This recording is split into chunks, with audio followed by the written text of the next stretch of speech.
Okay, good morning all. Last lecture में हम लोगों ने चैप्टर 3 अपना कंप्लीट कर लिया था। चैप्टर 3 में हमने HTML की कुछ बेसिक कंसेप्ट सीखे थे, जिसमें हमारा जो था HTML इंट्रोडक्टरी चैप्टर था। यस, ओके,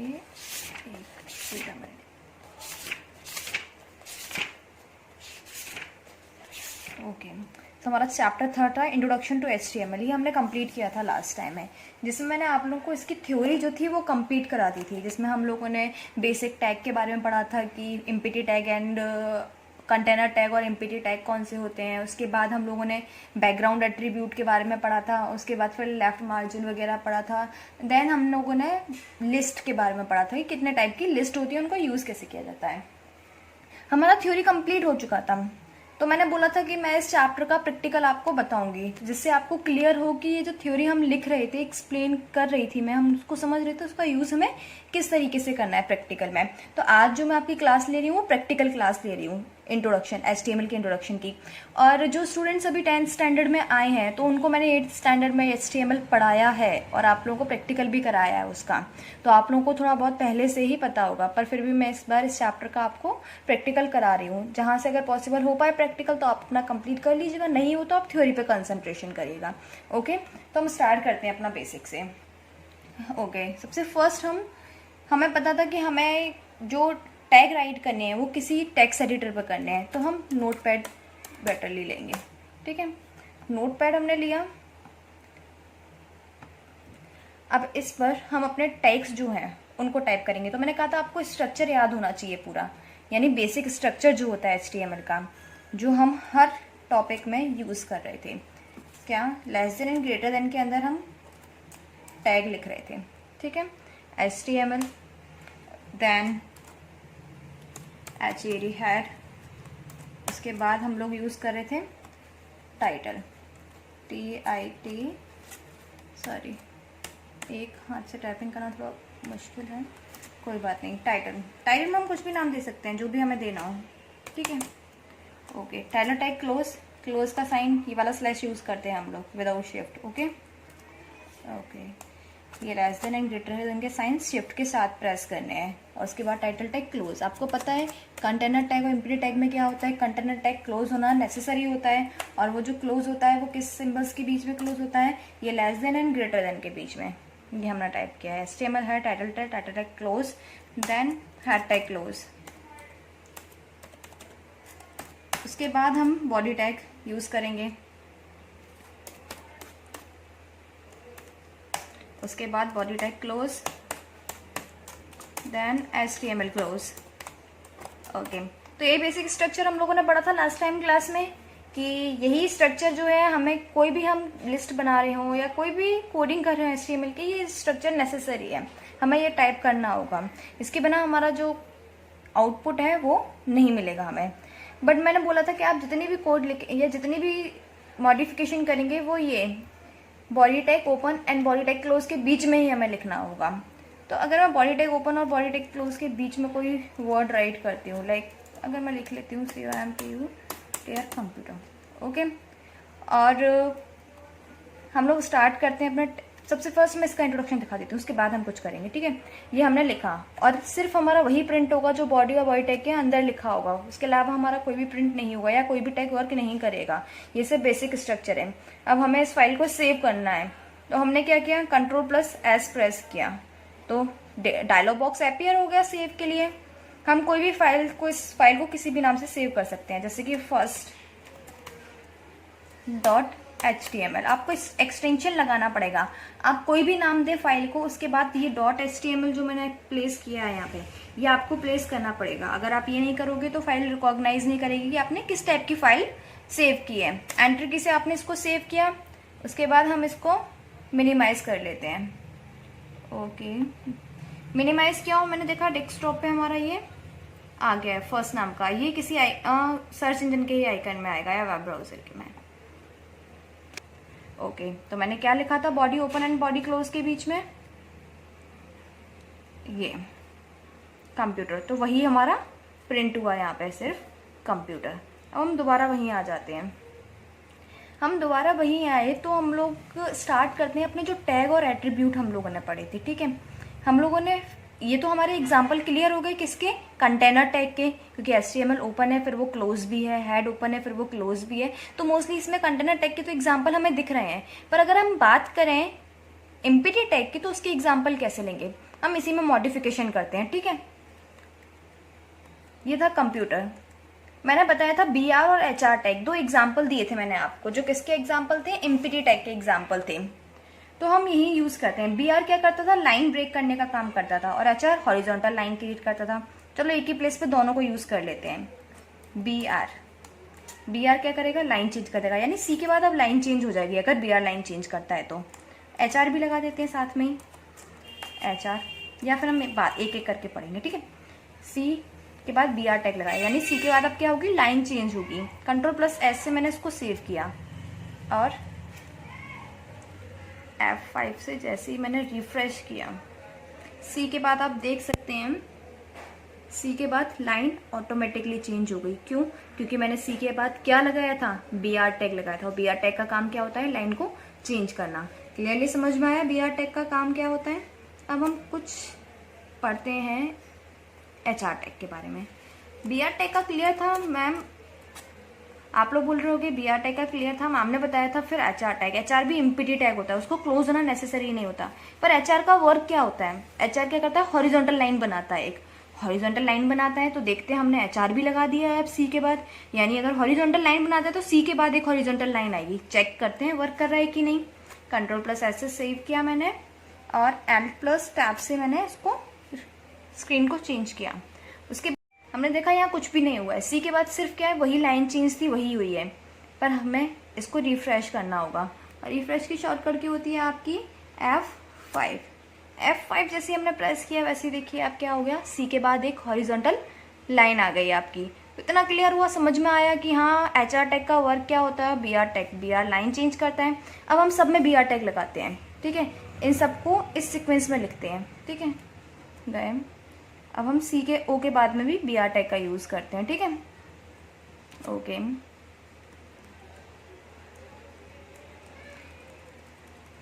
O के बाद BR टैग, और HR टैग भी एक साथ लगा देते हैं। फिर M के बाद BR टैग, और HR टैग भी लगा देते हैं। P के बाद BR टैग, और HR टैग। मेरे ख्याल से इतना समझ में आ जाएगा, बट फिर भी मैं आपको कंप्लीट आउटपुट दिखा रही हूँ कि आपका फर्स्ट प्रैक्टिकल है, इसीलिए। सबके बाद में हम लोगों ने BR, HR, BR and HR।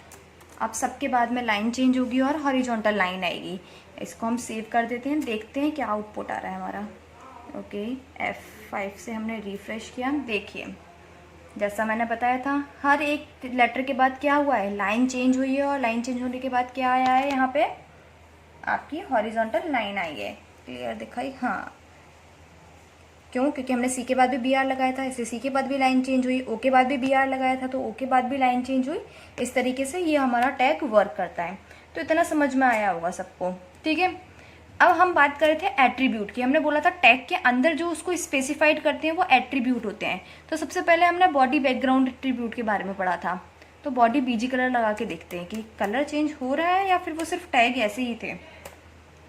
मैंने बताया था बॉडी, अगर आपको बैकग्राउंड में सॉलिड कलर चाहिए तो आपको BG कलर लगाना पड़ेगा। तो आपने लगाया body BG colour is equals to inverted comma में आपको जो भी कलर लिखना हो, लाइक रेड लिखा हमने, इसको सेव किया। फिर हम फाइल पे आए, रिफ्रेश करना पड़ेगा। देखिए कलर मैंने क्या लिखा था, रेड। तो आपका अपने आप बैकग्राउंड का कलर क्या हो गया है, अब रेड हो गया है। समझ में आए कि एट्रीब्यूट और टैग किस तरीके से वर्क करते हैं और हमें किस तरीके से लिखना पड़ेगा। ओके, अब हम नेक्स्ट पढ़ रहे हैं। हमारा जो नेक्स्ट टैग थे वो थे हमारे फॉन्ट टैग। ऐसे ही आपको सारे टैग यूज़ करने में, फिर भी एक एग्जांपल बता दे रही हूँ, ठीक है। अब फॉन्ट टैग किस तरीके से यूज़ होता है, जैसे BR टैग के अंदर आपने कुछ लिखा है, जैसे बॉडी टैग क्लोज होने से पहले आपने लिखा है तो वो उतना ही इफेक्ट कर रहा है। बॉडी टैग क्लोज होने के बाद अगर आप कुछ लिखोगे तो वो इफेक्ट नहीं करेगा।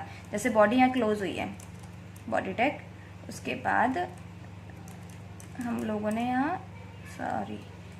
यहाँ पे स्पेस दे के अगर यहाँ कुछ एंटर करने की कोशिश की लिखा तो वो प्रिंट नहीं होगा हमारा, क्योंकि बॉडी टैग क्लोज हो गया है। यहाँ से बाहर वो वर्क नहीं करेगा, सपोर्ट नहीं करेगा। ऐसे ही फॉन्ट टैग भी हमारा वर्क करता है। देख लेते हैं एग्जाम्पल, यहाँ से लेते हैं। इस HR के बाद यहाँ लगाया हमने फॉन्ट टैग। फॉन्ट टैग में मैंने 3 एट्रीब्यूट पढ़ाए थे आपको, font size, font colour, font face. ठीक है, मैं फॉन्ट साइज यूज़ कर रही हूँ। Font SIZ, font size space compulsory है। Font size is equals to 4। Okay, 1 minute.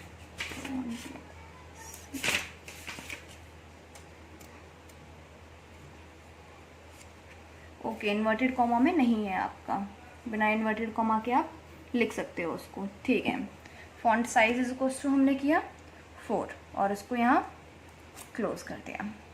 और फॉन्ट टैग कंटेनर टैग है तो उसको क्लोज करना भी कंपलसरी होता है, तो हमने फॉन्ट टैग यहाँ लगाया था और इसके बाद हमने फॉन्ट टैग को यहाँ क्लोज किया। अब फॉन्ट टैग के ये अंदर वाला ही अफेक्ट करेगा, ये ऊपर वाला अफेक्ट नहीं करेगा। ये COM ये नहीं अफेक्ट करेगा। ठीक है, इसको सेव किया, F5 से रिफ्रेश। तो आप देख सकते हैं आपका COM का साइज और इनका साइज डिफरेंट है। 1 मिनट में इसका साइज और इंक्रीज करती हूँ 4 से, तो जिससे डिफरेंस एग्जैक्टली दिखे। 25, 20 ठीक है, देख सकते हैं आप। उसका साइज छोटा है क्योंकि वो फॉन्ट टैग के बाहर लिखा हुआ है। अगर वो भी फॉन्ट टैग के अंदर होता तो वो भी अफेक्ट करता, उसका भी साइज इंक्रीज होता। इसी का साइज इंक्रीज हुआ है, क्यों? क्योंकि ये फॉन्ट टैग ओपन, देखो ये फॉन्ट टैग ओपन है आपका और ये फॉन्ट टैग क्लोज है। इसके अंदर ये वाला टेक्स्ट लिखा है, सिर्फ यही अफेक्ट करेगा। तो आपको समझ में आया होगा कंटेनर टैग का वर्क क्या होता है। जो कंटेनर टैग ओपन और क्लोज के बीच में टेक्स्ट लिखा होता है, सिर्फ ये उसी को अफेक्ट करता है। ऐसे ही आप यहाँ पे कलर एट्रीब्यूट और फेस एट्रीब्यूट भी यूज करके उसका साइज एंड शेप चेंज कर सकते हैं इजिली। इतना समझ में आया? ये हमारा बेसिक था। अब हमने लिस्ट के बारे में पढ़ा था, तो हम लिस्ट के बारे में थोड़ा कंसेप्ट देख लेते हैं। ठीक है, कि लिस्ट क्या होती है। इस फाइल को हम क्लोज करके हम नई फाइल बनाते हैं एक लिस्ट के लिए। ओके ओके, तो वही हमारा फिर वही HTML।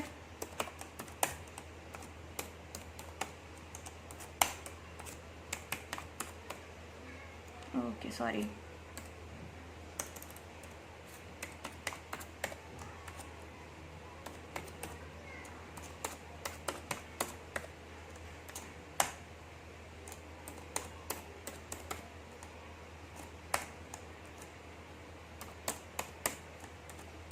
इतना था हमारा।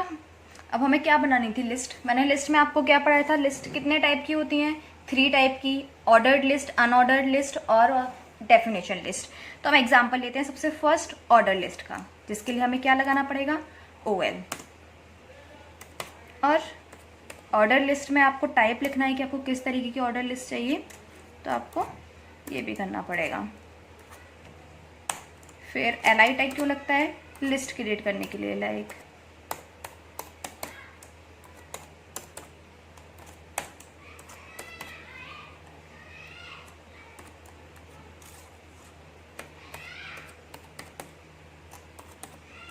इतना बहुत है, ठीक है, आउटपुट के लिए।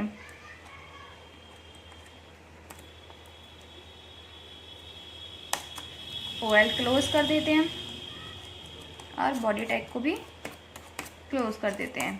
देन HTML हमारा हो गया क्लोज। ये हमारी लिस्ट बन गई है। ठीक है, अब इसको चेक करते हैं कि इसका आउटपुट ऐसा ही आया या नहीं।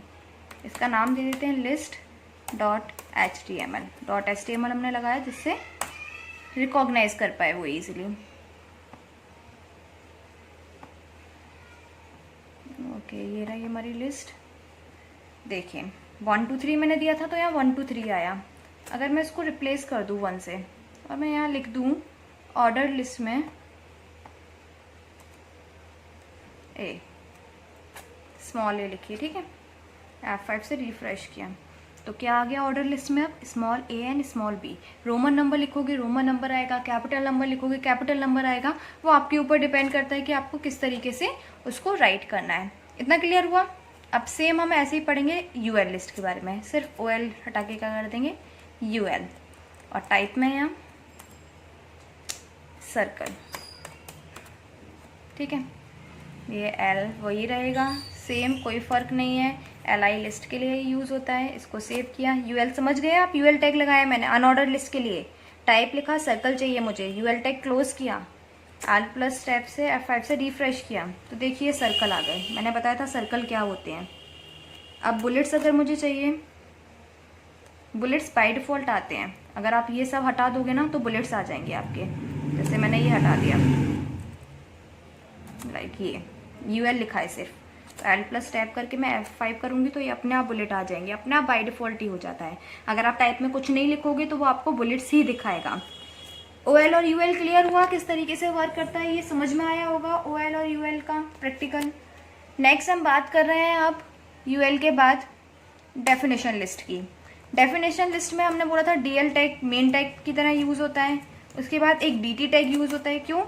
डेफिनेशन के लिए। डेफिनेशन का टाइटल हमने डाल दिया कंप्यूटर, और डेफिनेशन का DT हमने यूज़ किया, सॉरी क्लोज किया। उसके बाद डेफिनेशन का डिस्क्रिप्शन लिखना है आपको,